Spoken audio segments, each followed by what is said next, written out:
এখন যেমন মানুষ একদম সিম্পল হয়ে গেছে, আগের দিনের মানুষরা কিন্তু তেমনটা ছিল না। আমরা নিজেরাই বাদ যাব কেন? ব্যস্ততার জন্য কোনো রকম শুধু মাছ, একটা ভাজা বা নিরামিষ কোনো তরকারি এগুলো দিয়ে চালিয়ে দিই। তাছাড়া মূল্যবৃদ্ধির এই যুগে বেশিরভাগ সময়ই মিনিমাইজ করে নিতে হয়।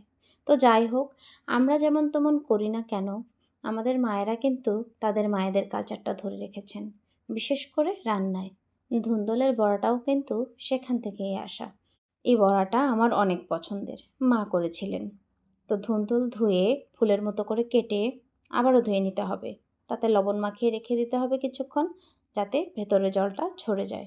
অন্যদিকে একটি বাটিতে বেসন, আমরা আবার চাল ডাল একসাথে ভাঙাই, কারণ দোকানের বেসনে মুসুরির ডাল দু একটা তো থাকেই। আমরা তো বেশিরভাগ সময় নিরামিষ খেয়ে থাকি। তো বেসনের সাথে পরিমাণ মতো মরিচ গুঁড়ো, ধনে গুঁড়ো, কালো জিরে, হলুদ গুঁড়ো জল দিয়ে মিশিয়ে ঘন করে পেস্ট করে নিয়ে একে একে ধুন্দুলগুলো মাখিয়ে তেলে ভেজে নিতে হবে। গরম ভাতের সাথে খেতে যেমন সুস্বাদু এবং মুচমুচে, অনুভূতিটাও অসাধারণ। সময়ের অভাবে করতে পারি না, তবে মা আছে দেখে খেতে পারি অনেক সময়। তোমাদের কাছে কেমন লাগলো অবশ্যই জানাবে। ধন্যবাদ।